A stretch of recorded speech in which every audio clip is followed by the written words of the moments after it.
Bonjour mes bien-aimés, tiens bon, j'arrive ainsi par l'Éternel. Nous avons tendance à penser que quand nous passons par le feu, quand nous vivons des difficultés, quand nous vivons toutes sortes d'afflictions, il nous arrive quand même de croire des fois que Dieu ne nous entend pas, Dieu ne réagit pas. Et même des fois, on pense que Dieu a des enfants chouchous, comme on en a parlé un peu la semaine dernière, vous savez. Mais plutôt dans le chouchou dont je veux parler là, c'est dans le sens où Dieu, il a des personnes spéciales à ses yeux pour qui il va vraiment avoir ce côté d'exaucer leurs prières. On a l'impression que c'est toujours les mêmes gens qui sont bénis et que Dieu ne répond pas à nos prières.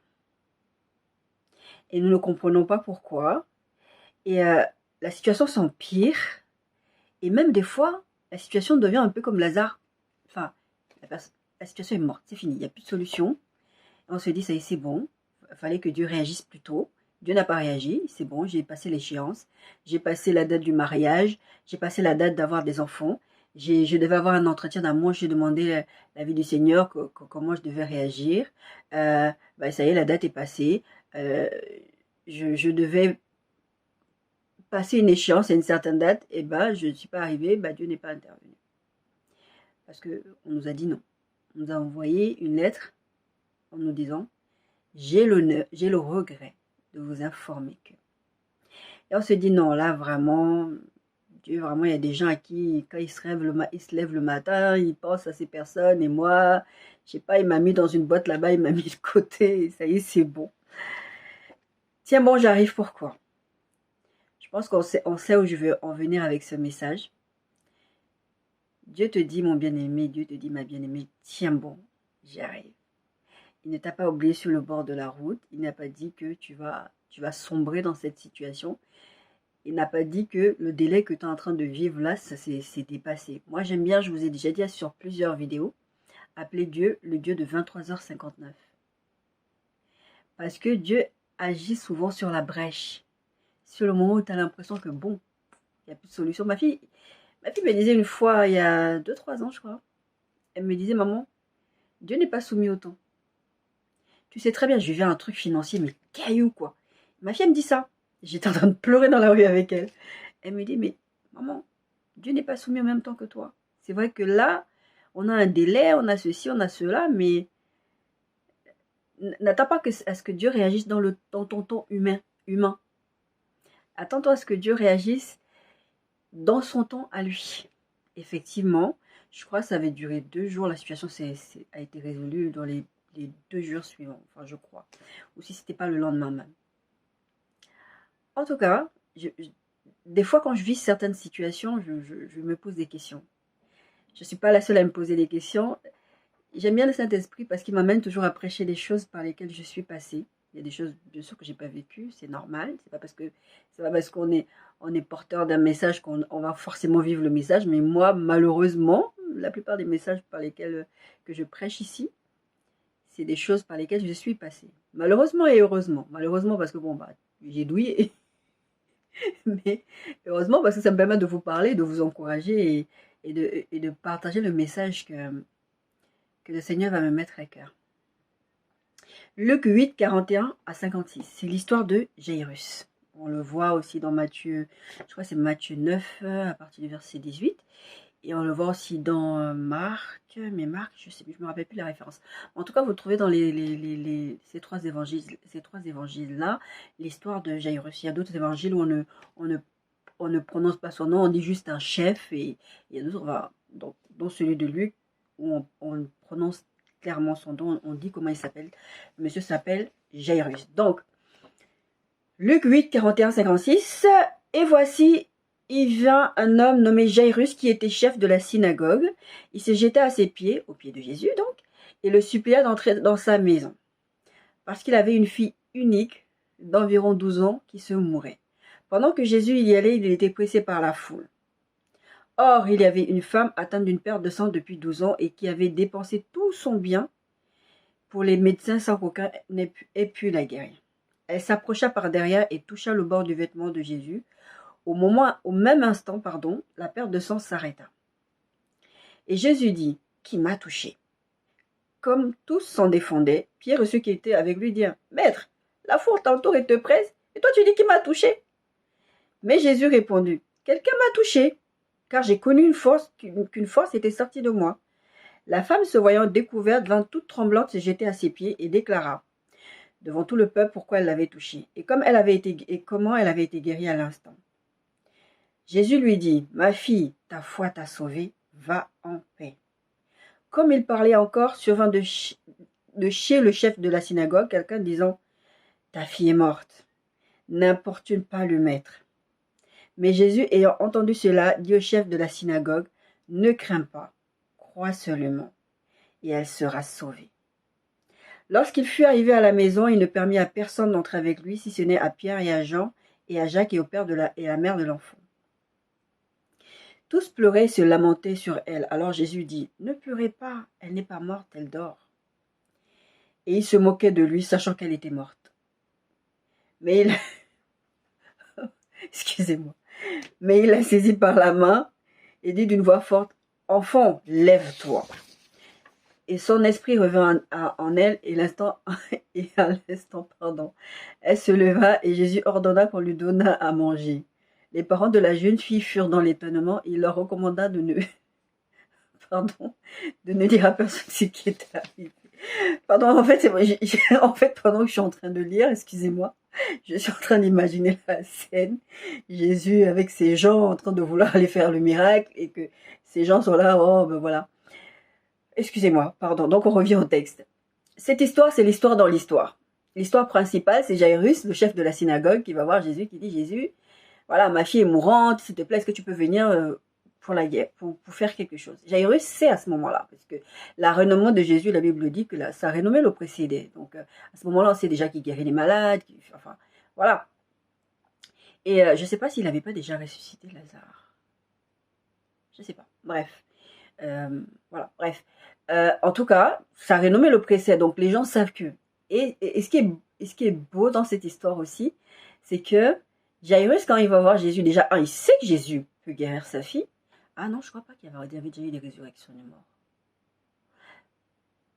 Bref. En tout cas, Jairus sait que Jésus peut guérir sa fille. Là, c'est pas encore trop tard. Je vous disais tout à l'heure, des fois la situation arrive, ça y est, c'est trop tard, le délai est passé, c'est bon, je peux plus faire d'enfant, je peux plus rien faire. Et il va voir Jésus parce qu'il sait qu'à ce moment-là, il y a encore une solution. Il y a encore la solution que Jésus peut intervenir, même si elle est mourante, Jésus peut faire quelque chose encore. Et Jésus répond promptement, on y va. Jésus réagit tout de suite, il est touché, il dit, on y va, on y va. Et sur le chemin où Jésus va guérir cette jeune femme, une femme qui a pendant 12 ans une perte de sang, et je peux vous dire, je n'ai pas été dans cette situation, ça dure pendant 12 ans. J'ai été dans des situations où ça dure pendant des mois. Et c'est dur. Physiquement, moi, ça n'a pas duré 12 ans. C'était des mois. Et quand je dis des mois, c'est des mois non-stop. Je veux dire, ça ne s'arrête pas. Et ça, c'est dur, c'est épuisant. On n'arrive à rien faire. Enfin, on ne peut même pas sortir. Et je peux imaginer à quel point cette femme est désespérée. Je peux imaginer le cœur de Jairus à ce moment-là. Je peux imaginer très bien le cœur de cette femme. Cette femme est désespérée. La Bible dit qu'elle a tout fait. Elle allait voir des médecins, elle a dépensé tout son argent, tous ses biens, tout y est passé. Mais qui ne ferait pas ça, qui ne souffrirait pas de quelque chose. En plus, quand c'est comme ça, vu la loi de Moïse, en fait, c'était comme une paria. Elle ne pouvait pas être au milieu des gens. Elle devait être purifiée. Mais les autres, c'est quelques jours dans le mois. Toi, c'est 12 ans. Tu ne peux pas fonctionner en société, en fait. Et ça, c'était la loi de Moïse qui disait ça. Et même aujourd'hui, une femme qui a ses menstrues pendant, enfin, je ne sais pas le nombre de temps, c'est compliqué. Bon, maintenant, aujourd'hui, c'est un peu plus simple quand même. On a quand même beaucoup plus de solutions en tant que femme. Mais, toujours est-il que c'est compliqué quand même. Parce qu'il y a des femmes qui souffrent de vraiment... Là, je ne sais pas si c'était son cas, mais ça ne m'étonnerait pas que non seulement elle avait des menstrues tout le temps, mais qu'en plus de ça, elle devait avoir mal. Je vous invite à aller regarder cette maladie qui s'appelle l'endométriose. Et je peux vous dire que c'est quelque chose de terrible. Les femmes qui en souffrent, c'est vraiment terrible. Elles souffrent atrocement. Des fois, moi-même quand j'ai mal, je ne souffre pas de cette maladie-là. Mais je me dis des fois, mais c'est pas humain, quoi. C'est pas humain d'avoir aussi mal. C'est dur d'être une femme. Parenthèse fermée. Cette femme, elle prend sa chance. Et moi, j'imagine, à chaque fois que j'ai lu ce texte, Parce que c'est pas la première fois que le Saint-Esprit m'interpelle sur ce texte. Chaque fois que j'ai lu ce texte, j'étais là, je me disais, mais moi j'aurais été Jairus. Mais moi j'aurais été Jairus.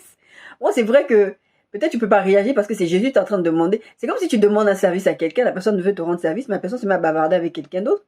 Bah attends, on va aller à la banque, on va aller chercher l'argent, puis la personne s'arrête. Et toi, tu sais que la banque ferme à midi, il faut aller faire un dépôt dans ton compte. Et la personne est en train de bavarder, et toi, tu n'oses pas lui dire, cousin, t'as vu, la banque va fermer. Parce que tu sais que la personne est en train de te rendre un service. Je pense que Jairus, c'était un peu ça. Jairus avait cette espèce de crainte aussi. Mais je pense que Jairus se disait, bon, il a dit qu'il va faire, je vais attendre, de toute façon, qu'est-ce que je peux faire? Le gars, il est pressé. La Bible dit qu'il est pressé par la foule. Les gens sont autour de lui, il est bousculé de partout. Donc Jairus sait très bien que sur tout son trajet pour aller à la maison, bah, il va y avoir des ralentissements. Pour lui, je pense que c'est normal. Mais là, il n'y a pas un ralentissement. Là, il y a un stop à un moment donné. Mais attends, Jésus, tantôt tu m'as dit, tout de suite, on y va. Et le gars, il était content, tout de suite, on y va. Oui, mais Seigneur, regarde, j'ai prié, tu m'as répondu, tout de suite, tu m'as dit, on y va. Ne crains rien, comme il a dit. Ne crains rien, je vais te donner la provision pour telle chose. Ne crains rien, les corbeaux vont t'amener à manger. Ne crains rien.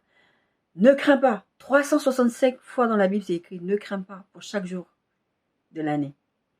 Ne crains pas, je vais faire. Ne crains pas, je vais donner à manger. Ne crains pas, tu vois pas les oiseaux du ciel, ils n'ont même pas de quoi se vêtir. Moi, je pourvois. Ne crains pas, tu n'as rien dans le frigo, j'enverrai quelqu'un venir te nourrir. J'ai parlé de corbeau à l'instant. Ne crains pas. Et Dieu, il te dit, ne crains pas, ne crains pas. Et ta situation empire. Lui, il va avec Jésus qui lui a dit, ne crains pas. Mais après, quelqu'un vient lui dire, oh, ben ta fille est morte, c'est plus la peine. Ne dérange plus le maître. Et il y a des gens qui font ça. Dans notre entourage, il y a des gens qui font ça. Mais toi, depuis là, tu pries. Mais ton Dieu là, il t'exauce pas. Hein. Tu n'as toujours pas d'enfant. Hein. Tu n'as toujours pas de mari. Tu n'as toujours pas de travail stable. Tu n'as toujours pas de situation stable. La ménopause est là. Ton corps, il dit que tu es ménopausé. Hein. Je vous renvoie à l'histoire d'Abraham et Sarah. Ton corps, voilà, tu es ménopausé. Tu peux pas. Tu es stérile. Il y a des gens qui sont stériles. Il y a des femmes, des hommes qui sont stériles. Ils ne peuvent pas avoir d'enfants. Et puis, toi, avec la foi, moi je sais que je suis assez comme ça. Oui, mais pourquoi ça? Ah, moi j'ai la foi, mon Dieu va faire. Mon Dieu va faire, c'est tout. Je cherche pas à comprendre, mon Dieu va faire. Et puis une fois que je rentre chez moi, je dis, Seigneur, tu as entendu, non? Parce que la personne va te dire, mais ça fait quand même un moment que tu pries là. Parce que nous, quand on prie, normalement un chrétien, quand on prie, quand on met un sujet entre les mains de Dieu, on le partage.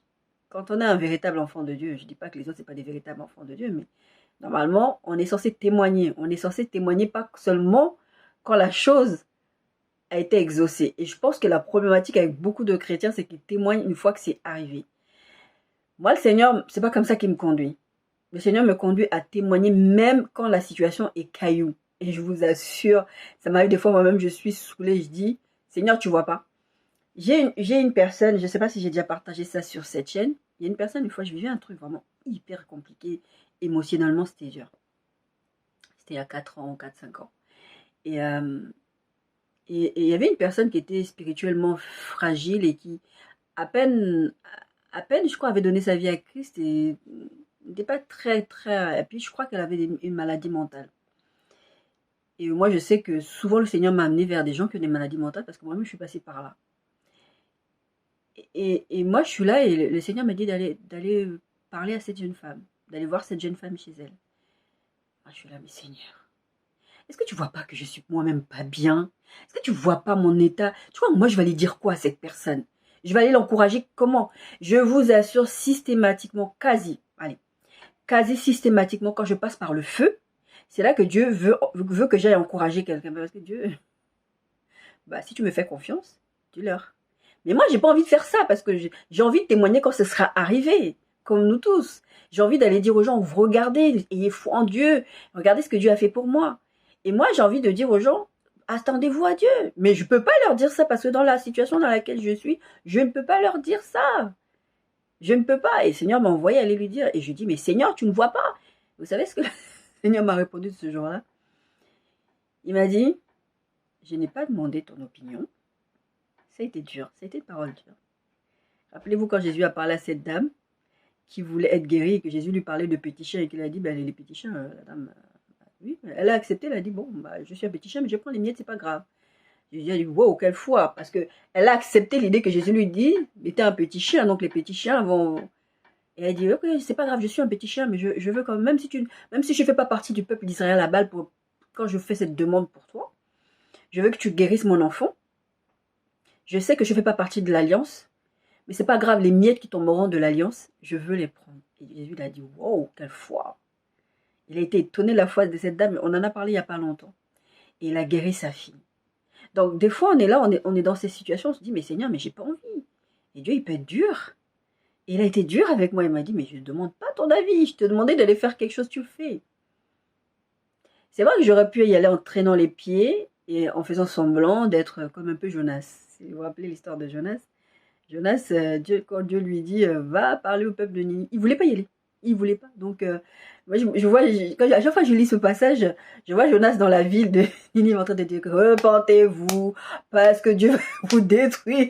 Il n'était pas motivé. Il a fini de passer son message, il est parti se mettre sous un arbre, je crois que c'était un genêt ou quelque chose comme ça. Il est parti se mettre sous un arbre, il était là en train de bouder. Et Dieu lui dit, mais toi, t'es fâché pourquoi?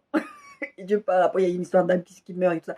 Mais c'est, des fois, ça nous arrive. Dieu va nous pousser à aller témoigner parce qu'il dit, attends-toi à moi, tiens bon, j'arrive. Mais nous, on n'a pas envie parce qu'on veut d'abord que Dieu nous exauce et qu'une fois qu'il nous exauce, maintenant, on va là encourager les autres. Sauf que, moi, là, je suis partie, j'ai parlé. Mais ce que j'aime, moi, dans ma relation avec Dieu, c'est que quand j'ouvre la bouche, tu peux pas croire que je suis dans la difficulté.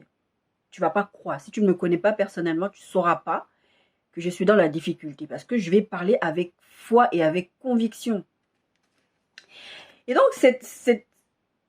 Jairus, il est là, il voit, il dit, mais attends, je pense qu'au fond de lui, il est là. Il n'est pas sérieux, lui. Il m'a dit, je viens tout de suite, et moi, j'étais déjà tout content. Dieu m'a dit, il va m'exaucer, je suis déjà tout content. Il traîne des pieds, mais c'est quoi ça? Pourquoi il bavarde avec la dame? Mais la dame, c'est bon, 12 ans qu'elle est là-dedans. Moi, Jairus, 12 ans que tu es dedans, c'est bon, tu peux encore attendre un jour de plus. Jésus, il est là avec nous, et tu peux attendre même qu'il ait fini avec ma fille, après tu vas chercher ton miracle. Pourquoi tu coupes mon miracle en plein milieu? 12 ans, c'est bon, attends 12 ans. Attends encore un jour de plus. Moi, j'aurais été Jairus, en tout cas, j'aurais mal réagi. J'aurais dit non, non, c'est mon année, c'est l'instant de mon miracle, c'est mon moment, c'est mon moment, c'est mon moment. Mais Jairus, quel que soit ce qu'il a passé à cet instant-là, il n'a pas réagi. Il est resté là. Et pendant que Jésus est en train de gérer cette femme qui a tout dépensé, Jairus, il est en train de bouillir à l'intérieur de lui sûrement. Il est en train de perdre espoir. Et quand ces gens arrivent, il dit c'est trop tard. Et comme je vous disais, les gens vont vous dire mais c'est trop tard. Tu peux plus faire des enfants. L'âge de mariage, qui c'est qui va vouloir de toi? Tu as beaucoup d'enfants, tu as des enfants. Tu sais, les hommes aiment les femmes qui n'ont pas d'enfants. C'est trop tard. Ta famille va te dire c'est trop tard. Tu ne peux pas, tu ne peux pas. On va toujours te mettre des tu ne peux pas. Et c'est impossible. Et Jésus, il dira à Jairus, ne crains pas, verset 50, ne crains pas. Parce que les gens venaient lui dire, c'est bon, arrêtez, c'est bon, ne le dérangez plus. Dieu est le Dieu de toutes les impossibilités. Jésus est le Dieu de toutes les impossibilités. Le Saint-Esprit est le Dieu de toutes les impossibilités. Quand tu demandes quelque chose à Dieu, quel que soit le délai, je vous disais récemment dans une vidéo, Dieu peut changer la loi pour toi. Dieu peut changer la loi pour toi. Osez demander, c'est ce que je vous disais, je crois que c'est le message que je vous disais, osez demander. Dieu peut changer une circonstance pour toi. Dieu peut, je ne sais plus qui m'avait donné ce témoignage, quelqu'un qui avait eu un problème avec le temps où je l'ai entendu quelque part, je ne sais plus quoi, il y avait un délai, c'était fini, mais on lui a rajouté du délai. C'était un examen officiel, un truc, on lui a rajouté cette personne du délai. Dieu peut intervenir, ne crois pas, ne crains pas, pardon, crois seulement. Il dit ça une fois qu'il y a eu ce petit moment avec cette femme qui a été guérie, voilà, il dit à la femme, va en paix, c'est bon, c'est pas grave. Elle a touché le pan de Jésus, elle a été guérie. Ce qui nous intéresse aujourd'hui, ce n'est pas l'histoire de cette femme, même si c'est une histoire dans l'histoire. Ce qui nous intéresse aujourd'hui, c'est l'histoire de Jairus. Jairus qui va avec Jésus. Jésus vient, allez hop, c'est bon, j'exerce ta prière. On y va chez toi. Et bon, c'est trop tard, c'est fini. La sœur de Lazare avait dit à Jésus, si tu avais été là. Jésus lui a dit la même chose. Ne crains pas, crois seulement. Lazare était mort. on peut dire que Lazare était. Lazare était mort. Ces jeunes filles étaient mortes. Parce que même eux, ils se moquent de... Je vous ai lu. Même eux, ils se moquent de lui parce que lui, il vient, il dit, ah, mais pourquoi il fait du bruit? Les gens, vous chantez, comme je vous disais, dans les oreilles, vous vous cassez la tête. Oui, c'est trop tard, non. Faites taire ces voix-là. Déjà, votre voix, vos voix intérieures qui vous disent c'est trop tard. Je vous racontais récemment dans une prédication, je ne sais plus laquelle, où je vous racontais que j'avais fait ce rêve où je voyais, le Seigneur me disait, va à l'aéroport, parce que je devais partir dans une destination précise. Il me disait, va à l'aéroport. Et je devais aller à l'aéroport. Et j'arrive, en fait, j'avais 10 minutes. Dans mon rêve, c'était j'avais 10 minutes, je devais avoir une voiture maintenant, tout de suite. Et si j'avais pas la voiture maintenant, tout de suite, je ratais mon vol, c'était sûr et certain. Mais dans mon rêve, c'était il fallait que je commande un Uber. Mais dans ma tête, je faisais mes calculs. Je dois être à l'aéroport dans 10 minutes. Si je commande un Uber, ça va prendre le temps que le Uber arrive. Les 10 minutes seront écoulées. Et je vois dans mon rêve, je vois un avion qui passe avec les couleurs de l'endroit où j'étais en train d'aller, du pays où j'étais en train d'aller. Et j'entends la voix de l'ennemi qui me dit, c'est trop tard. Tu as raté ton vol, c'est bon. Tu vois l'avion là, que tu viens de voir, c'est l'avion qui est parti. L'avion dans lequel tu devais être, qui est parti. Et le Saint-Esprit me dit, non, va à l'aéroport. Jésus lui dit, ne crains pas, crois seulement. Le Saint-Esprit me dit dans mon rêve, va à l'aéroport. Et quand je vais à l'aéroport dans mon rêve, je vois que l'avion, le temps de faire, il y a des démarches à faire, il faut passer la douane, des choses comme ça. Mais je vois que on me fait les démarches, on me tamponne tout, on me fait tout à l'aéroport. Et je suis étonnée dans mon rêve parce que je me dis, mais c'est bizarre, si l'avion est parti, pourquoi ils font ça? Et si l'avion n'est pas parti, mais plus ils prennent du temps. En plus, ils prenaient vraiment un temps fou à me faire les formalités. Et je me disais, mais l'avion va partir. Et le Saint-Esprit me rassurait à chaque fois, il me disait, ne t'inquiète pas, tu prendras cet avion. C'est exactement ça, ne crains pas, crois seulement. Oui, il y a les circonstances. Oui, il y a les délais. Oui, il y a tout ce que tu veux. Mais le Seigneur te dit, mon bien-aimé, ma bien-aimée, ne crains pas, crois seulement. Effectivement, quand je suis montée à bord de l'avion, là, l'avion est parti. Et ce que le Saint-Esprit m'expliquera dans mon rêve, c'est que tant que je n'étais pas dans ce vol-là, l'avion n'aurait jamais décollé sans moi. Tant que Jésus était avec Jairus et tant que Jésus avait dit à Jairus, je vais t'amener, je vais aller guérir ta fille. Même si ta fille, elle est morte, même si ta situation, elle est morte, même si on t'a envoyé une lettre de refus, même si on t'a dit que tu es stérile, même si on t'a dit tout ce qu'on t'a dit, on t'a chanté dans les oreilles. Jésus te dit, ne crains pas, crois seulement, je suis, I'm on my way. J'arrive. Jésus arrivait à la maison. Il arrivait avec Jairus, il arrivait pour accomplir ce miracle-là. Mais les gens lui chantaient dans les oreilles. Mais bien aimés, faites taire vos voix internes. Faites taire les voix à l'extérieur. Parce que Jésus, la première chose qu'il a fait, il a viré les gens. Il les a virés parce qu'ils faisaient du bruit. Ils allaient le déranger. Ils allaient déranger la famille. Ils étaient en train de déranger. Ce qui est normal, ils étaient en train de vivre un deuil. C'est normal, mais Jésus ne voulait pas des nuisances. Parce que ça, même si c'est le comportement normal humain, c'était une nuisance pour Jésus. Vous êtes en train de m'empêcher d'aller faire mon miracle. Je veux juste les gens proches, les gens qui ne vont pas flancher. Parce que Jésus n'avait pas que Pierre, Jean et Jacques. C'était Jacques, je crois qu'il disait dans le texte. Oui, Pierre, Jacques, Jean et le père et la mère de l'enfant. Il a pris les trois. Parce que c'était les trois qu'il voulait avec lui. Moi, je me rappelle une fois, on est parti dans une maison de retraite dans mon ancienne église, avec mon pasteur. J'ai jamais compris jusqu'à aujourd'hui pourquoi il a voulu que je sois. Bon, j'avais des responsabilités. J'étais responsable communication dans l'église, mais j'avais pas quelque chose de spécial. Il m'a pris moi, il m'a pris une ancienne église, plus lui-même, plus une ancienne de l'église. J'avais pas, en fait, pour moi, j'avais pas de titre d'ancienne de l'église ou de genre, j'ai le ministère de la guérison ou quelque chose. Il m'a amené dans la pièce d'une personne âgée qui était vraiment à l'article de la mort et pour qu'on prie pour cette personne. Et je sais que je l'ai suivi, mais au fond de moi, avant même d'aller prier, quand on a prié tous ensemble, moi j'ai prié, je ne sais pas ce qu'elle est devenue cette personne après, mais on est parti après. Mais j'étais étonnée que le pasteur me choisisse, moi. Parce que pour moi, j'avais rien de spécial. Je pense que sûrement comment dire, une impulsion du Saint-Esprit pour dire que choisis telle personne, comme là Jésus fait. Il y a des gens en fait que vous ne devez pas amener dans des endroits parce qu'ils sont sensibles, parce qu'ils vont pleurer, parce qu'ils vont vivre des choses. Moi, ma voisine en 2021, c'était exactement le 6 janvier 2021. ma voisine s'est immolée. J'aime pas trop parler de cette histoire parce que c'est quand même assez dur. Mais bon, j'en parle des fois, ça arrive à certaines personnes, j'en parle. Ma voisine s'est immolée, elle s'est mis le feu sur elle-même. Et elle était brûlée à plus de 70%. N'importe quel humain normalement constitué, tu vois ça, tu es effrayé. Et j'étais effrayée. Je ne vais pas vous dire que j'étais pas effrayée. Je suis descendue, il y a une voisine qui est venue toquer à ma porte. Le feu, je sors la fumée, je vois la fumée. Je dis, oh mon Dieu, il faut qu'on sorte de la maison. Parce que précédemment, on avait eu déjà le feu sur le parking. J'avais alerté tout le monde. En fait, je bénis le Seigneur parce qu'il m'a placé à des endroits et à des moments stratégiques, comme une espèce de sentinelle. Pas comme une espèce, mais comme une sentinelle. À chaque fois qu'il se passait un truc, je savais. Et là, comme par hasard, je vois, je dormais pas, j'ai regardé, j'ai vu quelque chose. Et puis voilà. Donc mon frère m'avait dit, quand tu vois le feu, la fumée, tu sors de la maison. Tu restes pas. Moi, je voulais rester chez moi. En quoi ça me concerne ce qui se passe dehors? Bref, je sors, donc je vois la voisine, elle est par terre. Bon, j'ai même pas eu le temps de réfléchir parce qu'elle était juste par terre dans le hall devant la porte d'entrée de la maison. Et je me retrouve, en fait, là comme ça. Et mon réflexe dans ma tête, c'est de dire, cet immeuble est chauffé au gaz et cet immeuble, le chaud, c'est le gaz. Donc, il faut que je rentre chez elle parce que sa porte était grande ouverte, elle était sortie. Moi, j'ai pensé qu'il y a eu un accident domestique chez elle. Elle est sortie parce qu'elle a sûrement eu le feu sur elle dans sa maison. Il y a eu le feu dans sa maison, elle est sortie pour se mettre à l'abri. Je ne sais pas, dans ma tête, c'est comme ça que ça a sonné. Elle est sortie, elle s'est écroulée, elle était inconsciente par terre. Et donc moi, quand j'arrive, on voit ça, ma fille et les deux voisines de mon palier.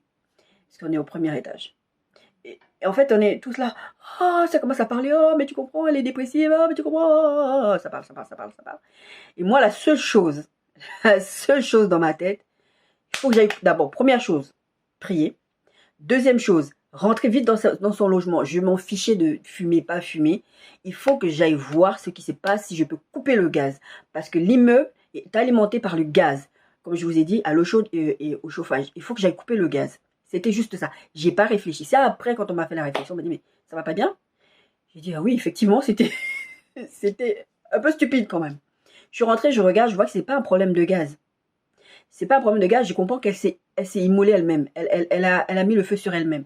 Et en fait, tous ses vêtements ont brûlé, sa tête a brûlé, tout a brûlé. Elle était brûlée à plus de 70%. C'était horrible.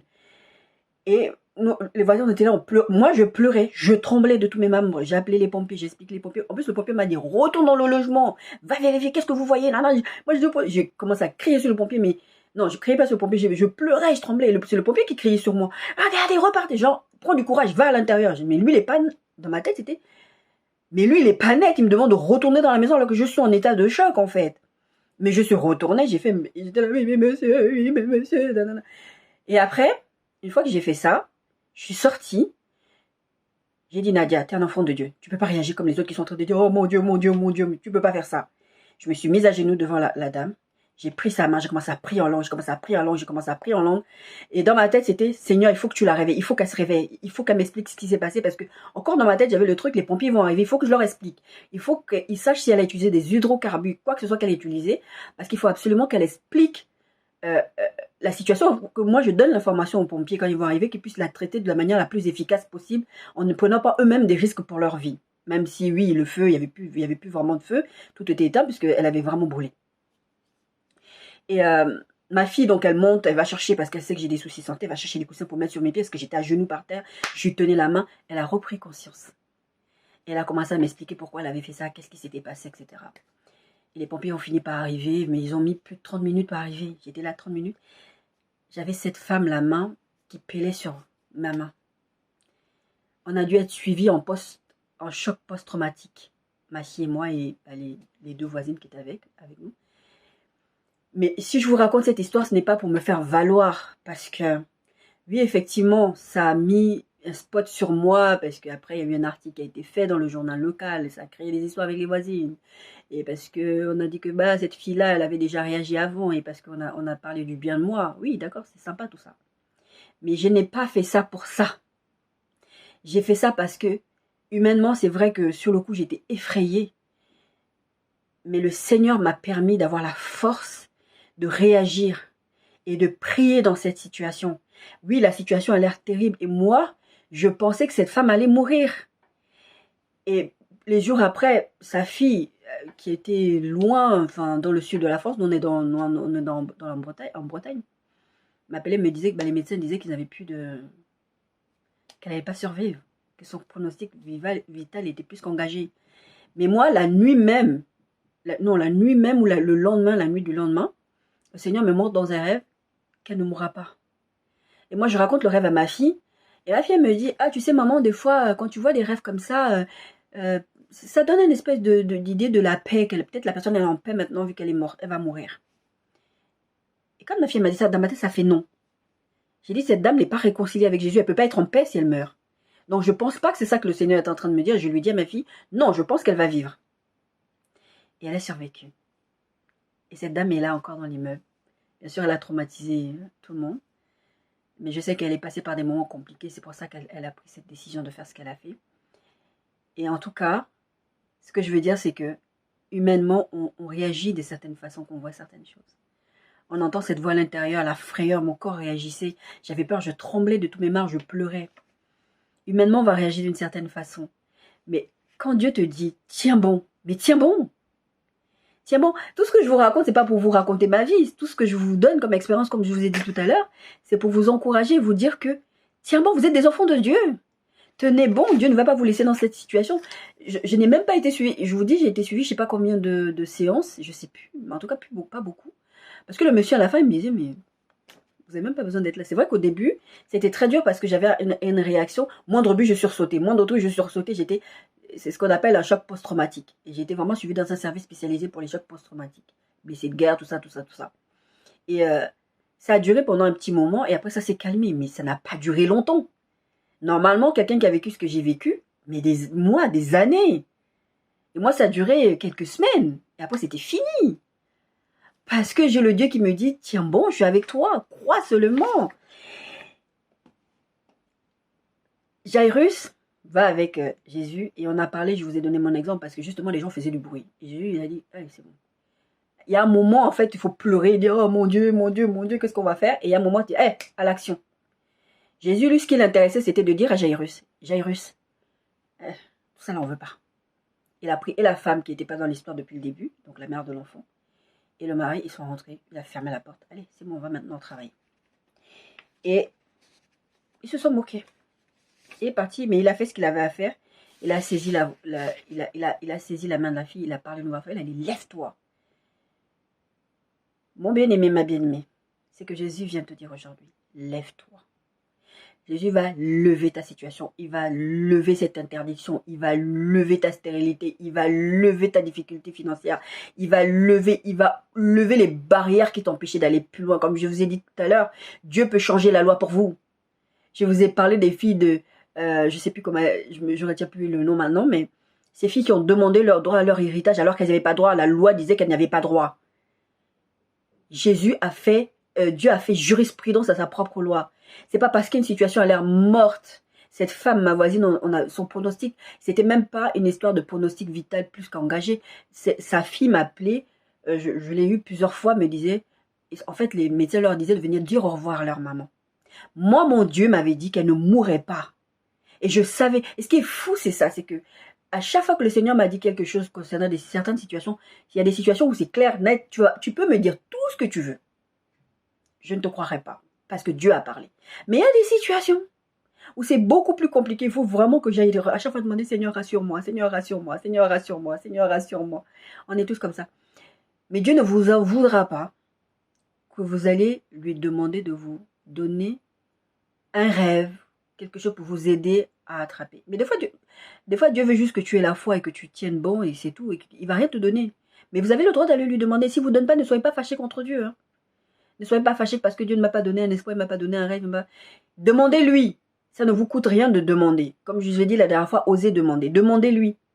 Mais ça ne veut pas dire que Dieu va vous répondre. J'aime bien l'autre version de Marc 5, 35. C'est toujours la même histoire de Jairus. À partir du verset 35, il dit, comme il parlait encore, survint le chef de la synagogue des gens qui disent, ta fille est morte, pourquoi importuner davantage le maître? Et j'aime bien le verset 36, dit ceci, mais Jésus, sans tenir compte de ses paroles, Jésus, oh mais elle est morte, tu n'enfanteras pas, mais c'est bon le travail, Comme je vous ai dit, apprenez à faire taire les gens. Faites-les taire. Tous les moyens, mettez des écouteurs, faites ce que vous voulez. Parce qu'il y a des gens après, ils vont, par exemple, s'ils sont vos parents, ils vont dire vous leur manquez par exemple de respect. Vous ne pouvez pas avoir certains propos. Mais fermez vos oreilles. Moi, je sais que dans la situation, par exemple, avec ma mère, quand ma mère était dure avec moi et qu'elle tenait certains propos, je chantais dans ma tête. Je ne voulais pas entendre certaines choses qui étaient vraiment très très dures. Je chantais dans ma tête. Il y a des fois, vous n'allez pas pouvoir dire à la personne, mais tais-toi en fait. Louez Dieu. Mettez-vous des versets dans votre tête. N'écoutez pas. Par exemple, vous êtes dans un environnement au travail, je ne sais pas, vous avez un boss qui a une espèce d'autorité sur vous, qui va vous dire des trucs. N'écoutez pas. Ah, moi, je vais te faire ça. Tu verras, tu verras, tu verras. Écoutez. Laissez-les vous insulter. Laissez-les dire ce qu'ils ont envie de dire. Mais fermez vos oreilles. Le Saint-Esprit me disait il y a quelques mois en arrière, tes oreilles, ce n'est pas des poubelles. Mais quand on dit nos oreilles, ce n'est pas des poubelles, ce n'est pas que pour écouter des mauvaises choses, des mauvaises musiques, des mauvais films, du porno, des machins. Non, c'est aussi pour ne pas écouter les choses qui vont abaisser votre foi. Quelque chose où Dieu t'a parlé, où tu sais clairement que le Seigneur est avec toi. Faites taire ces voix déjà à l'intérieur de vous-même et faites taire toutes les voix. Vos oreilles ne sont pas des poubelles. Vous n'êtes pas obligé d'écouter des choses qui vont vous faire perdre votre foi. Vous devez vous positionner. Mais Jésus, sans tenir compte de ces paroles, il dit à Jairus, ne crains pas, crois seulement. Je vais très vite parler du cas de Daniel, même si c'est un cas spécifique, mais c'est vraiment ce côté de dire, tiens bon, j'arrive. Daniel prie pour le peuple, il sait qu'à un moment donné, voilà, il y a une prophétie, quelque chose a été dit, Daniel est prie. Il ne répond, la prière, il continue, hein, Daniel ne s'arrête pas, il continue. Pendant ce temps-là, continuez de prier. Hein. Daniel ne s'arrête pas de prier. Il ne dit pas, ah, mais c'est pas possible. Ça fait déjà je sais pas combien de temps je suis en train de prier. Mais je comprends pas. Pourtant, il y avait une prophétie qui disait que ça allait se passer comme ça. Maintenant, moi, je demande à ce que la prophétie s'accomplisse quand même parce que je demande l'existence de la... C'est pas moi qui a parlé, c'est Dieu qui a parlé. Donc maintenant, la prophétie... Non, Daniel, il a continué de prier. Continuez de prier et fermez vos oreilles à n'importe quoi. Et ce qui se passe, c'est que l'ange Gabriel arrive. Ouais, je crois que c'est l'ange Gabriel qui lui dit ça. Oui, c'est l'ange Gabriel qui vient le voir. Daniel 10, 12, 13. Il me dit, Daniel, l'ange Gabriel dit à Daniel, ne crains rien. Car dès le premier jour où tu as eu à cœur de comprendre et de t'humilier devant Dieu, de comprendre pourquoi la prophétie ne s'est réalisée pas, tes paroles ont été entendues. Et c'est à cause de tes paroles que je viens. J'arrive. Là, c'est l'ange Gabriel qui lui dit ça, mais l'ange Gabriel, c'est un messager. Il vient de la part de Dieu. Il lui dit, ne crains pas, les mêmes propos avec Jairus. Ne crains pas. Dès le premier jour, tu as prié. Tu étais exaucé. Dès l'instant où Jairus a demandé de l'aide à Jésus, Jésus était sur le chemin pour aller guérir sa fille. Mais là, dans cette histoire, le prince de Perse, qui est le diable, est parti combattre Gabriel pour que Gabriel n'aille pas apporter la réponse à Daniel, pour que Gabriel n'aille pas dire à Daniel, hey, Dieu a entendu ta prière, il va t'exaucer. Nous, on n'a plus besoin de ça. C'est pour ça que je veux pas m'apesantir trop sur cette partie-là. On n'a pas besoin de ça. En tant qu'enfant de Dieu, on a le Saint-Esprit en nous. La Bible dit dans un verset que je vous ai lu dernièrement, il dit, le Saint-Esprit rend témoignage que nous sommes enfants de Dieu. On n'a pas besoin que le prince de Perse, que l'ennemi vienne nous dire, ah, mais il va le faire, comme je vous ai raconté dans mon rêve, bien sûr qu'il va le faire. Il va dire, ah, mais c'est trop tard, l'avion, il est parti, il a décollé. Mais pourquoi tu vas encore demander? Va pas demander. Tu n'auras jamais ton permis. Va pas, tu es marié. Ou même deux fois, Dieu te dit, tu vas épouser telle personne. Il va dire, mais cette personne, c'est pas ta catégorie. Mais tu t'es regardé. Tu as regardé cette personne, tu penses que vraiment. Juste pour que tu doutes. Juste pour t'empêcher de recevoir la parole qui va t'encourager. Parce que Gabriel était pour venir dire à Daniel, ne crains pas. Dès le moment où tu as prié, hein, tu t'es humilié devant Dieu, Dieu allait exaucer ta prière. Et Dieu il vient nous dire aujourd'hui, du moment où tu as prié, j'ai décidé d'exaucer ta prière. Ce qui se passe, c'est qu'il y a des choses qui se mettent sur le chemin, mais ces choses ne m'empêcheront pas d'agir. Ces situations ne m'empêcheront pas d'agir. Les gens qui vont te parler ne m'empêcheront pas, parce que Dieu n'a qu'une parole. Et je vous disais dans une précédente vidéo que on a besoin d'être dans un monde où on a besoin d'avoir des gens fiables autour de nous. Il y a des gens qui donnent des paroles à tout va, qui ne tiennent pas leurs paroles. On n'a qu'une personne qui nous donne une parole qui est sûre, même si des fois on peut exécuter ce qu'on a dit. Mais il y a une personne qui est fiable, qui exécute toujours ce qu'il dit, c'est Dieu. C'est la seule personne vers qui on doit se tourner en cas de difficulté. Marc 11, Jésus dit ceci. C'est l'histoire où il lui a parlé du figuier, je vous ai parlé un peu récemment, un peu le figuier a séché et tout ça, et puis ils sont là, oh le figuier a séché, et puis Jésus leur dit, ayez foi en Dieu. Marc 11, 22, Jésus prit la parole et leur dit, ayez foi en Dieu. Mes bien-aimés, ayez foi en Dieu. Ayez foi en Dieu. Marc 9, 22. Mais si tu peux, quelque chose vient à notre secours, aie compassion de nous. La problématique, et on va aborder cette problématique maintenant, la problématique n'est pas Dieu. La problématique, c'est nous. Nous sommes des incrédules. Nous souffrons d'une maladie qui s'appelle incrédulité. C'est-à-dire que dans la tête, on sait que Dieu a dit, Dieu va faire, mais dans le cœur, peut-être que... Bon, peut-être que bon, Dieu a dit, je vais quand même trouver un plan B. On aime chercher les plans B parce qu'on s'est dit, au cas où que Dieu, c'est pas peut-être que... Bon, voilà. Et Dieu, il vient nous faire comprendre, il vient nous dire, comment ça je peux? C'est l'histoire de ce mec-là, ce monsieur qui va voir les disciples de Jésus. Mon fils, il est possédé par des démons. Il le jette dans le feu, il fait des trucs. Ils ont essayé, ils n'ont pas pu. Mais il voit les disciples, il est déçu des disciples, monsieur le papa de l'enfant. Il va voir Jésus, il dit, tes disciples, là, ils n'ont rien pu faire. Jésus les regarde. Écoutez ce que Jésus dit. Jésus pose des questions au papa, dit, ça fait combien de temps que ça se passe, etc. Après, le papa explique, et c'est là, il lui dit, verset 22, Marc 9, 22, et souvent l'esprit l'a jeté dans le feu et dans l'eau pour le faire périr, parce que l'esprit là voulait que le gamin la meure. C'était pas la volonté de Dieu, hein. Donc, même si l'esprit a essayé, il n'a pas pu. Mais si tu peux, quelque chose vient à notre secours et compassion de nous. Déjà, il y a deux choses qu'on peut retenir de ce verset 22. Viens à notre secours et à compassion de nous. Mes bien-aimés, soyez assurés que Dieu a compassion de vous. C'est même pas quelque chose que vous avez besoin de demander à Dieu.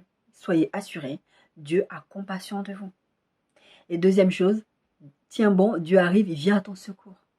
Donc cet homme, il dit ça, et compassion de nous. Mais Jésus, il retient la phrase de « si je peux », Jésus le reprend verset 23. Jésus lui dit « si tu peux », en reprenant la phrase de monsieur.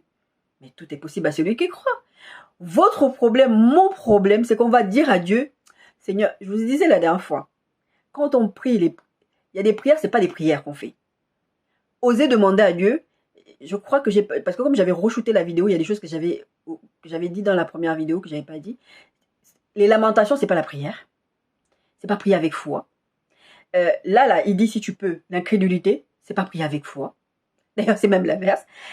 Quelqu'un d'incrédule, c'est une personne qui doute de ce qu'on lui dit. Et l'incrédulité, c'est, dans la définition de l'internaute, du dictionnaire internaute, c'est l'attitude d'une personne qui fait preuve de scepticisme, qui met en doute des faits, des croyances ou des événements qui lui sont présentés pour vrais. Dieu te dit quelque chose. Tu sais que Dieu va faire et tu sais. Mais tu dis, si tu peux. Et Jésus dit, si je peux, mais quelle insulte! Comment ça, si je peux? Mais si toi tu crois, je vais faire. Mais si toi tu ne crois pas, ben, je vais pas faire. Mais si tu ne crois pas. Et je vous avais dit dans une vidéo où je disais les choses qui empêchent Dieu d'agir dans nos vies, d'exaucer nos prières. Et une des choses, c'était le manque de foi. Si tu es incrédule, bah, qu'est-ce que tu veux que Dieu va faire? Il fasse. Il peut rien faire. Et aussitôt, le Père, il s'est repris. Il a dit, je crois, viens au secours de mon incrédulité. Viens au secours de moi. Ça m'est arrivé de prier comme ça. C'est pas souvent que je prie comme ça, mais ça m'est arrivé de prier comme ça et de dire à Dieu, Seigneur, viens à Jésus, viens au secours de mon incrédulité. Parce que là, dans ma tête, je sais que tu peux faire, je sais que tu vas faire, mais mon cœur ça boue.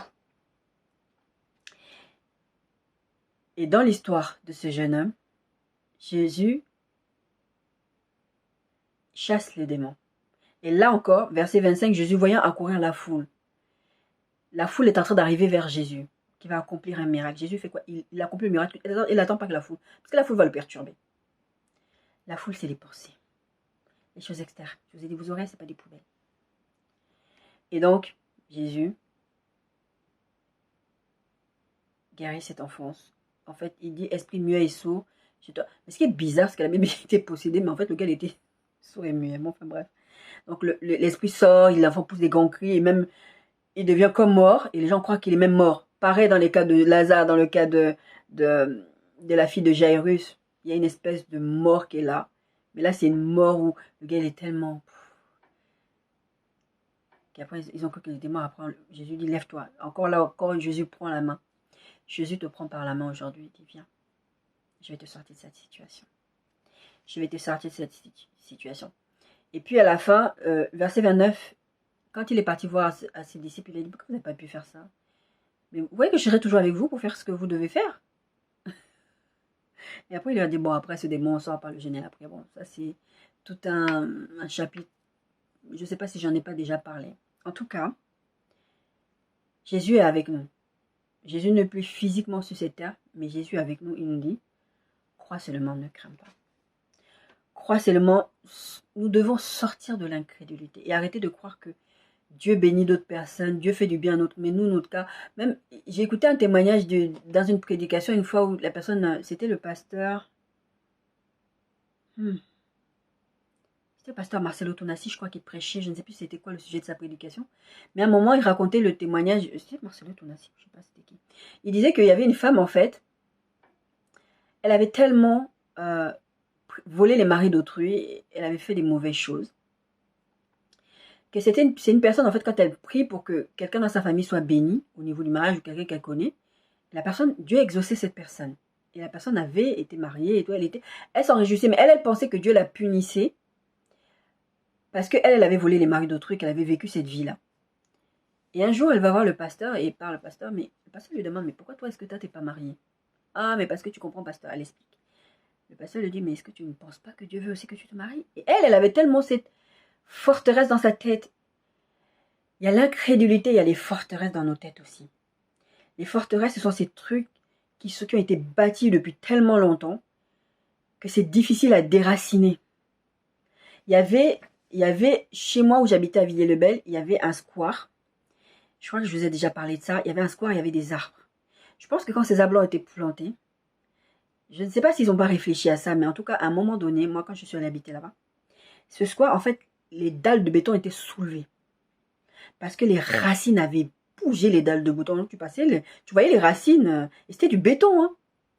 C'est comme ça les forteresses mentales. C'est-à-dire que si on t'a toujours fait croire que Dieu te punit, comme je vous ai parlé récemment, si tu demandes, si tu as couché avec le mari d'autrui, tu ne t'es pas confessé, nanana, tout ça.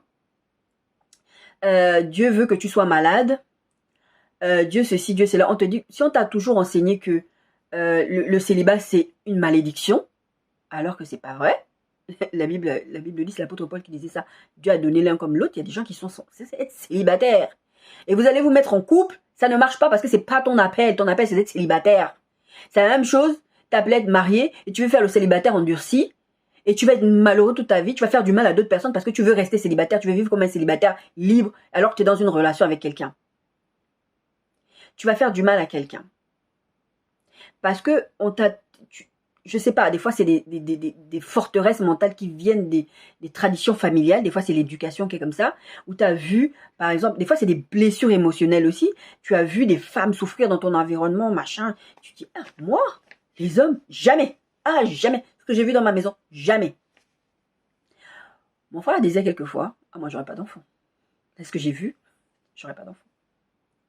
Il a un enfant aujourd'hui. Bon. C'est pas comme ça qu'il voulait que ça se passe, mais il a un enfant. Moi-même, j'étais persuadée avec toutes les souffrances et les maltraitances dont j'avais été la victime, et toutes les violences que j'avais vécues, je me disais, je veux pas d'enfant. Si j'ai un enfant, je disais ça, je vais prendre l'enfant, je vais le noyer dans la baignoire. Je peux pas. Je le disais, hein. Et je disais ça très sérieusement. Et après, je me suis repentie, bien sûr, quand j'ai donné ma vie à Christ. Mais des fois, en fait, dans ta tête, tu te dis, j'ai été abusée, je vais devenir un abuseur, donc je préfère pas faire d'enfant. Il y a quelque chose que je dis, et que j'ai toujours dit, j'ai pas élevé ma fille seule.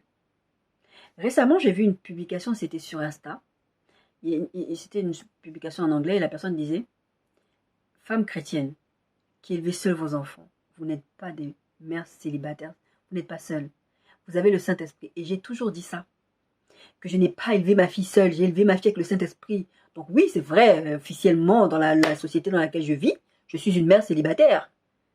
Et je suis une mère seule. Je suis, comment on appelle ça? Une mère isolée. Mais je ne suis pas isolée. Si je reste dans cette mentalité, je suis une mère isolée, c'est difficile la vie, qu'est-ce que vous voulez que Dieu fasse pour moi? Qu'est-ce que vous voulez que Dieu fasse pour moi? Jean 11, 40, 43. C'est l'histoire que je vous racontais par rapport à Marie et Marthe et Lazare. Quand ils ont dit à Jésus, si tu avais été là, il ne serait pas mort. Parce qu'elles savent que Jésus peut encore faire quelque chose. Jairus, il était là à se dire, elle est mourante, d'accord, mais Jésus peut encore faire quelque chose. Jusqu'à ce qu'on vienne lui dire, ah c'est bon, c'est trop tard, il est mort. Ses sœurs, les sœurs de Lazare, Marthe et Marie, si tu avais été là, je crois que c'est Marthe qui lui a dit ça. Non, Marie, enfin je sais plus, l'une des deux. Si tu avais été là, tant qu'il y a encore un tout petit peu d'espoir, tu vois Jésus, tu aurais pu faire quelque chose. Et Jésus, il vient, il dit, ne t'ai-je pas dit que si tu crois, tu verras la gloire de Dieu? Et après, Jésus, il fait le miracle, il sort Lazare. Lazare avait des bandages, il était déjà mauvais, il avait déjà mis là-bas au tombeau. Et ça faisait, je crois, 4 jours ou 3 jours que Lazare était là-bas. La Bible dit qu'il sentait déjà, il était en décomposition. Jésus veut ressusciter ta situation, même si le délai est passé, même si on t'a déjà dit, je vous dis depuis tout à l'heure. Jésus n'a pas dit que c'est terminé. Tant que Dieu n'a pas mis un point final, ne mettez pas un point final où Dieu n'a pas mis de point final. Même si quelqu'un est dans le coma et qu'on vous dit c'est bon, ça y est, je vous racontais l'histoire de ma voisine, c'était pas pour exposer ma voisine. C'était pour vous dire que, voilà, les médecins, ils ont dit ça. Moi, mon Dieu m'avait dit autre chose. Et elle est là aujourd'hui. C'est quelqu'un que j'apprécie énormément et qui m'apprécie aussi apparemment énormément. Ah, tu viens quand à la maison, etc. Ne mettez pas un point final où Dieu n'a pas mis. Luc 24, c'est Jésus a prévenu. Je vais mourir, je vais souffrir, je vais ressusciter au 3e jour, etc. Et après, il leur a dit ça à ses disciples. Luc 24, verset 25. Non, verset 24. Quelques-uns de ceux qui étaient avec nous sont allés au sépulcre. Ils ont trouvé chose. Là, en fait, Jésus ressuscite, il leur apparaît. Pourquoi vous pleurez? Qu'est-ce qui se passe? Pourquoi vous vous agitez? On a parlé d'agitation tout à l'heure. Après, il dit non, voilà, il s'est passé ça. Et puis les femmes ont dit que ils n'ont pas trouvé Jésus. Donc nous, on est parti vérifier. Mais nous aussi, on l'a pas vu. Et puis Jésus leur dit, verset 25, ô homme sans intelligence et dont le cœur est lent à croire tout ce qu'ont dit les prophètes. Ne fallait-il pas que le Christ souffrit de ces choses et qu'il entra dans sa gloire? Verset 31. Alors leurs yeux s'ouvrirent et ils reconnurent, mais il disparut devant eux. Plus tard, verset 32, ils se dirent l'un à l'autre, notre cœur ne brûlait-il pas au-dedans de nous lorsqu'il nous parlait en chemin et nous expliquait les Écritures? C'est pour ça que je vous dis, il y a un problème avec la tête et le cœur. Il faut aligner les deux. On va voir le verset tout à l'heure. Il faut aligner les deux. Au fond de vous, vous savez, votre cœur brûle, vous savez que Dieu a parlé. Mais à un moment donné, vous êtes dans l'incrédulité, vous dites non, là c'est bon, c'est minuit, le délai est passé. Nos cœurs ne brûlaient-ils pas dedans de nous? On savait. Au fond, on savait que c'était lui. Quand il nous parlait, la façon dont il nous parlait. Moi, il y a des fois, il y a des rêves que je fais. J'explique le rêve, j'ai un moment où j'ai dit, mais est-ce que c'était vraiment Dieu ça? Après, j'ai dit non. Moi, je sais comment Dieu parle. Ça, c'est le langage de Dieu. C'est vraiment ce côté. Mais est-ce que quand j'entends, quand je vois, quand j'ai cette vision, quand je ce rêve, mais c'est Dieu. Ça brûle dedans de moi. Je sais que Dieu a parlé. Je sais que c'est Dieu. Et puis quelqu'un me dit, non, mais ton rêve. J'avais raconté un rêve comme ça à une personne qui me dit, non, mais ton rêve, c'est pas tout à fait ça. Tu n'as pas tout compris. J'ai dit, Dieu a dit ça. C'est Dieu qui a parlé. C'est la façon dont Dieu parle. Je sais que Dieu a dit ça. C'est ce qui va se passer. Et c'est ce qui s'est passé. J'ai dit à la personne, tu vois, je t'avais dit. Nos cœurs ne brûlaient-ils pas au-dedans de nous lorsqu'il nous parla? Et après, il retourne à Jérusalem. Donc, les disciples qui sont venus voir que le tombeau effectivement était vide. Mais Jésus a dit, mais pourquoi vous vous étonnez, bande d'incrédules? On vous avait dit que c'est ce qui va se passer. Il y a des prophéties qui ont parlé. Je vous ai parlé. Je vous ai dit que je vais vous donner un enfant. Je vous ai dit que je vais vous donner un mari. Je vous ai dit que je vais vous donner une femme. Je vous ai dit que je vais vous donner un travail. Brûle pour ça. Bénis le Seigneur. Pourquoi tu commences déjà à t'agiter? Ferme les oreilles à ce que tu ne dois pas écouter. Donc, ils partent donc maintenant à Jérusalem, ils rencontrent les autres disciples, ils sont enfermés. Ben, à ce moment-là, ils commencent à être persécutés aussi. Enfin, ils commencent déjà à les chercher un peu, parce que bon, voilà. Bref, non, c'est pas là que la persécution commence. Mais en tout cas, on les surveille de près, ces gens-là. Et là, Jésus apparut au milieu d'eux. Verset 36, Luc 24, 36. Tandis qu'il parlait de la sorte, lui-même se présentant au milieu d'eux, eux, ils leur racontent ce qu'ils ont vu. Ils ont parlé avec Jésus, puis ils ont dit, nos cœurs ne brûlaient-ils pas, comme je vous ai raconté à l'instant. Il leur dit, la paix soit avec vous. Saisis des frayeurs et d'épouvante, ils croyaient voir un esprit. Mais il leur dit, mais pourquoi vous êtes troublés? Pourquoi pareil s'élève Pierre, il lui disait, bah, ils étaient dans le bateau, il le voyait marcher sur lui. Oh, fantôme. Là, c'est pareil, ils sont encore là. Oh, fantôme, fantôme. Et je lui ai dit, mais vous êtes bizarre, vous. C'est pas comme si on vous avait pas prévenu, c'est pas comme s'il y avait des prophéties et tout. Et après, il leur dit, bah, venez, ouais, toucher, regardez les clous. Après, il leur demandait à manger, il a mangé avec eux. Et puis, ils ne pouvaient que croire. Mais leur première réaction, c'était l'incrédulité. C'était dit, mais non. Les femmes sont venues dire, on est parti vérifier. Eux qui sont partis vérifier, ils reviennent, ils disent la même chose. Mais vous voulez quoi encore? Bah, Jésus l'apparaît. Jésus est apparu. C'est pour ça que tout à l'heure, c'était les premiers textes, je rigolais beaucoup. C'est parce qu'en fait, j'imagine les scènes et je me dis des fois, vraiment, on est grave, quoi. Verset 41. Verset 40, en disant cela, il leur montra ses mains et ses pieds. Comme dans leur joie, ils ne croyaient pas encore et qu'ils étaient dans l'étonnement, il leur dit, avez-vous ici quelque chose à manger? Bon, après, ils mangent. Jean 14, 21 pour finir. Jean 14, pardon, 1, verset 1 et verset 27. Que votre cœur ne se trouble point. Croyez en Dieu et croyez en moi. Je vous laisse la paix, je vous donne ma paix. Je ne vous donne pas comme le monde donne. Que votre cœur ne se trouble point et ne s'alarme point. Mon bien-aimé, il n'y a pas besoin d'expliquer. Sois dans la paix. Demande au Saint-Esprit de t'inonder de la paix. Tu dois être en paix, mais pas la paix du monde, pas la paix qui vient avec les circonstances, pas la paix quand il fait beau. Ah, il fait beau, c'est génial. Ah, il pleut, c'est nul. Moi, je vous ai déjà raconté ici, il pleut pas, je m'en fiche. Mon humeur ne va pas changer parce que le temps. Mon humeur ne va pas changer par les circonstances. Bon, je vais traverser une situation. C'est vrai que des fois, pardon, la première réaction que je peux avoir, c'est Seigneur, et pleurer, ça arrive, mais c'est pas tout le temps. Moi, je suis là, oh Seigneur, je te bénis. Je vous ai raconté l'histoire du crabe au Super U, là. Je suis sortie du parking, j'ai pas pu avoir mes crabes. Je me dis, bah, Seigneur, je te bénis, tu avais une raison pour laquelle ça s'est passé comme ça, voilà. Et plus tard, bah, j'ai eu des crabes gratuits. Je vous en prie, mes bien-aimés, demandez au Saint-Esprit de vous inonder de la paix du Seigneur. Pas la paix qui vient avec les circonstances. Ne vous alarmez pas. On vous donne un papier comme il avait fait Ézéchias. Allez plaider devant Dieu. Priez, ne vous arrêtez pas de prier. Daniel n'a pas arrêté de prier. Il a continué à prier jusqu'à ce que Gabriel vienne lui dire, voilà ce qui est en train de se passer. Parlez à votre âme. Psaume 42, 5. Pourquoi t'as battu mon âme et gémis-tu au-dedans de moi? Espère en Dieu, car je le louerai encore. Il est mon salut et mon Dieu. Ma sœur, une fois, m'a rappelé ce verset que je dis à tout le monde. Quand quelqu'un traverse des situations, on vient me demander mon avis ou quoi que ce soit. Je dis, parle à ton âme. Je vous parlais de forteresse tout à l'heure. Parlez à votre âme. Mon âme, c'est quoi? Dieu a dit, pourquoi tu t'agites? Pourquoi tu... Hein? Parlez à votre âme. Et j'avais traversé une situation, c'était un peu dur pour moi. Ma soeur m'a dit, mais c'est pas toi qui nous dis tous les jours de parler à notre âme. Ça m'a pris une bonne claque dans la figure. J'ai dit, mais c'est vrai, je vais aller parler à mon âme, et je suis partie parler à mon âme. Je sais plus si c'était à l'occasion de quoi. Je suis partie parler à mon âme. Parlez à votre âme, dites à votre âme, espère en Dieu. Et je vous ai toujours dit, la clé aussi de l'exaucement de nos prières, c'est la louange. Remettez Dieu à la place de Dieu dans votre vie. Ne cessez pas de louer Dieu. N'attendez pas de louer Dieu quand votre situation sera résolue. Louez Dieu même quand cette situation est dure. Dites, mon âme espère en toi, Seigneur. Je n'ai personne. Nadège Bouma disait dans son témoignage, une fois, elle a dit, j'avais pas de plan B. J'ai dit à Dieu, Seigneur, j'ai pas de plan B, j'ai que toi. N'allez pas chercher vos plans B, n'allez pas chercher vos solutions vous-même. Seigneur, j'ai que toi. Et louez Dieu. La louange fait bouger le cœur de Dieu. Et Dieu regarde et dit, ah, mon enfant là, il m'aime. Hein. Il m'aime vraiment malgré la situation, malgré la situation qui est compliquée pour mon enfant. Ben, il est en train de me louer.